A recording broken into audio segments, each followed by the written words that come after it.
নাটোরের বড়াইগ্রামে ফিড বিক্রেতার ভুল ইনজেকশনের কারণে প্রায় ৩০০ এর অধিক হাঁস মারা গেছে। এতে খামারি প্রায় লক্ষাধিক টাকার ক্ষতি হয়েছে বলে অভিযোগ পাওয়া গেছে।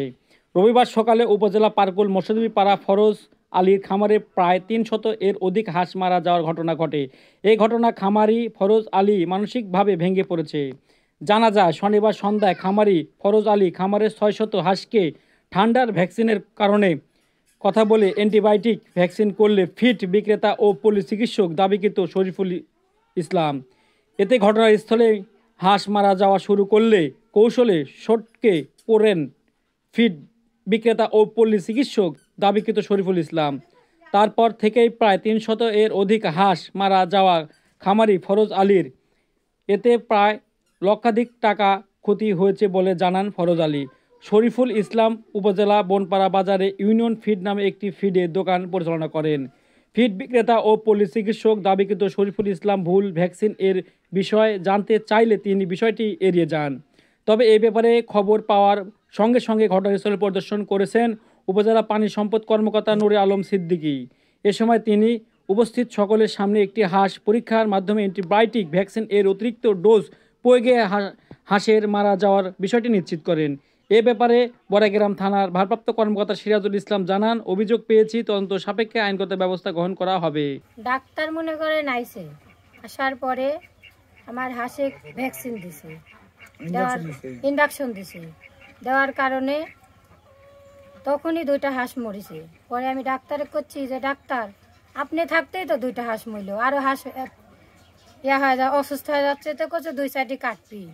এই কোয়াও শেষ, ডাক্তার যা ওষুধ পাতে আসিলি লিয়া ব্যাগ ভরি লিয়া হুন্ডা মারি চলে গেছে। এই তো হাঁস। ডাক্তারের নাম কি? শরীফুল। বাসা কোথায় বলছে? বনপাড়া বাসা ভাড়া করে থাকি। ও কি ইতিপূর্বে চিন্তা না তারা?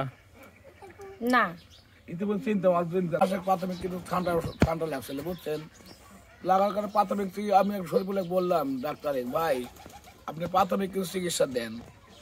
উনি আমাকে আনিসুর ডাক্তারের দোকানে লিয়া যা 1500 টাকা ওষুধ কিনে দিল। দেওয়ার পরে কয় যে ভাই 1500 টাকা এখানে দেন আর 3500 টাকা আমাকে দেন, আমি ডাক্তারে ওই হাঁসে ইনজেকশন করবো। আমি ডাক্তারকে বললাম আমি জীবন কোনো ইনজেকশন করে দেখিনি। কয় ভাই ইনজেকশনটা ভালো হবে। পরে বিকেলে লিয়া সন্ধ্যার সময় লিয়ে আসার পর আসলো, শুধুমাত্র শিশি করা শিশি, কালো শিশি ওষুধ, শিশির গায়ে কোনো কাগজ নাই, সিল নাই, ছাপ্পন নাই, কিচ্ছু নাই।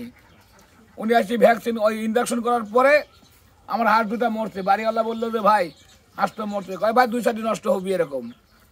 এখন উনি এই 2টা হাঁস মরা দেখি উনি আমার বাড়িতে একটা সিরিঞ্জ পর্যন্ত রেখে যায় নাই। উনি যা লিয়ার ছিল সিরিজ কাগজ মাগজ যা ওই ওষুধ বোতল টোতল লিয়ার থেকে চলে গেছে। আমার বাড়িতে কোনো প্রমাণ নাই যে ডাক্তারের আমি হলো এগুলি ডাক্তার আমার ওষুধ কোনো ওই আমার হাঁসের কোনো চিকিৎসা করছে, প্রমাণগুলিও লিয়া গেছে। ওই ডাক্তারের নাম? ডাক্তারের নাম শরীফুল। কয়টা হাঁস মারা গেছে আপনার? হাঁস মারা গেছে প্রায় 200-র মতো।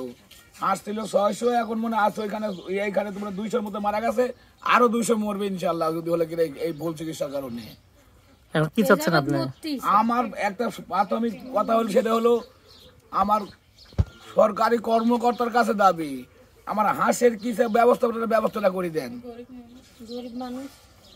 জানার মতো ইনি একটা গরিব মানুষ, এতগুলো হাঁস মারা গেছে, খামারে আরো প্রায় 500 মতো হাঁস আছে। এখন যদি ওইগুলা যদি মারা যায় তার তো অনেক বড় একটা ক্ষতি হয়ে যাবে।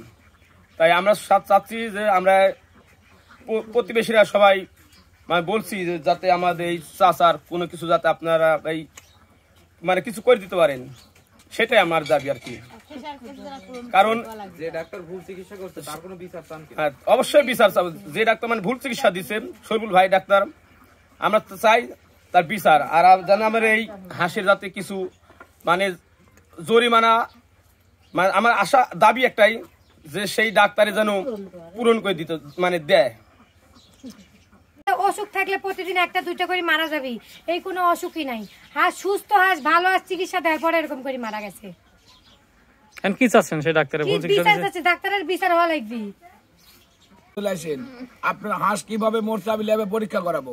উনি ল্যাবের পরিবর্তে আমাকে এক ডাক্তার কাছে বসায় ওই আবার নতুন করে ওষুধ লিখে দিছে, আর দ্বিতীয় কোনো কাজ করে নাই। কোন ডাক্তারের কাছে নিয়ে গেছিল? নিয়ে গেছিল উপজেলা এক ডাক্তারের কাছে। একটা প্রেসক্রিপশন আছে আমার প্রেসক্রিপশন দাও তোমার উপজেলার ভিতরে। হ্যাঁ ওই পশু চিকিৎসা মন্ত্রণালয় লিয়ে গেছিল, ওইখানে ল্যাবে পরীক্ষা করার কথা লিয়া যা, পরীক্ষা করে নাই, আবার ওষুধ লিখে দিন। আবার শুধুমাত্র ওষুধ লিখে দিচ্ছে। আপনি ওই অফিসে বলেন নাই যে আমার হ্যাঁ আমি এতগুলো বলছি হাঁস অফিসে মারা গেছে? এতগুলো হাঁস মারা গেছে আর ইঞ্জেকশনের কারণে, ধরেন এদিক ধরেন। এই এতগুলো হাঁস মারা গেছে আর ইঞ্জেকশনের কারণে, এই শুধুমাত্র একটা কালো শিশির ওষুধ ইউজ করার পরে আমার হাঁস মারা শুরু হয়েছে। আচ্ছা ওইটা ধরেন, এদিক ধরেন, এবার ধরেন। প্রাণী সম্পদ অফিস থেকে কি বলছে? পরে পানি সম্পদ অফিসটাই বললো ভাই আমি আবার নতুন করে ওষুধ দিচ্ছি, আপনি প্রেসক্রিপশন লিয়ে দেয় ওষুধ আবার কিনিলেন, এই আমাকে প্রেসক্রিপশন করে দিয়েছে খালি।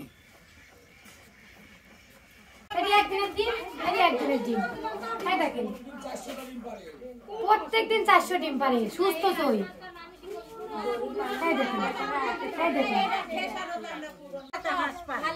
আমরা কোনোদিন প্রতিবাদ করি না যে গরিব মানুষ, এটা করে খাওয়ার দরকার, তাই এদের খেসারত আমরা পূরণ চাই। বাড়ির থাকতে অবস্থায় শুরু হয়েছে।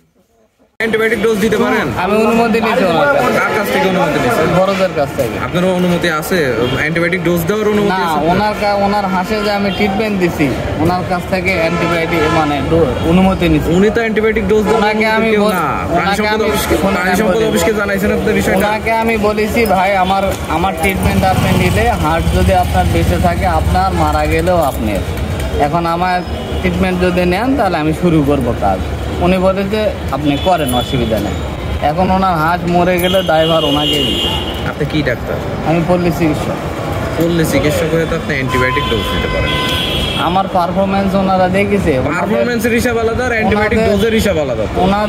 ওনাদের ওইখানে আমি 4 বছর ধরে ট্রিটমেন্ট করি, অবশ্যই উনি আমার সম্পর্কে জানে, তাছাড়া রিস্ক নেবে কেন? পারফরমেন্স পল্লী চিকিৎসক, ঠিক আছে, আপনি প্রাথমিক চিকিৎসা দিতে পারবেন, হ্যাঁ। আপনি কিন্তু অ্যান্টিবায়োটিক ডোজ দিতে পারবেন। হ্যাঁ ঠিক আছে। আপনার কারণে কিন্তু ওই লোকের প্রায় লক্ষাধিক টাকার উপরে ক্ষতি উনি হয়েছে। নিজেই তো রিস্ক নিছে, আমার তো রিস্ক করেন, কিন্তু উনি তো ওই কথা বলতেছে না। কারণ উনি না বললে উনি মিথ্যার আশ্রয় দিচ্ছে। আমাকে যারা ডাকে তাদের কাছেই যাই। আমি নিয়মিত প্র্যাকটিস করি।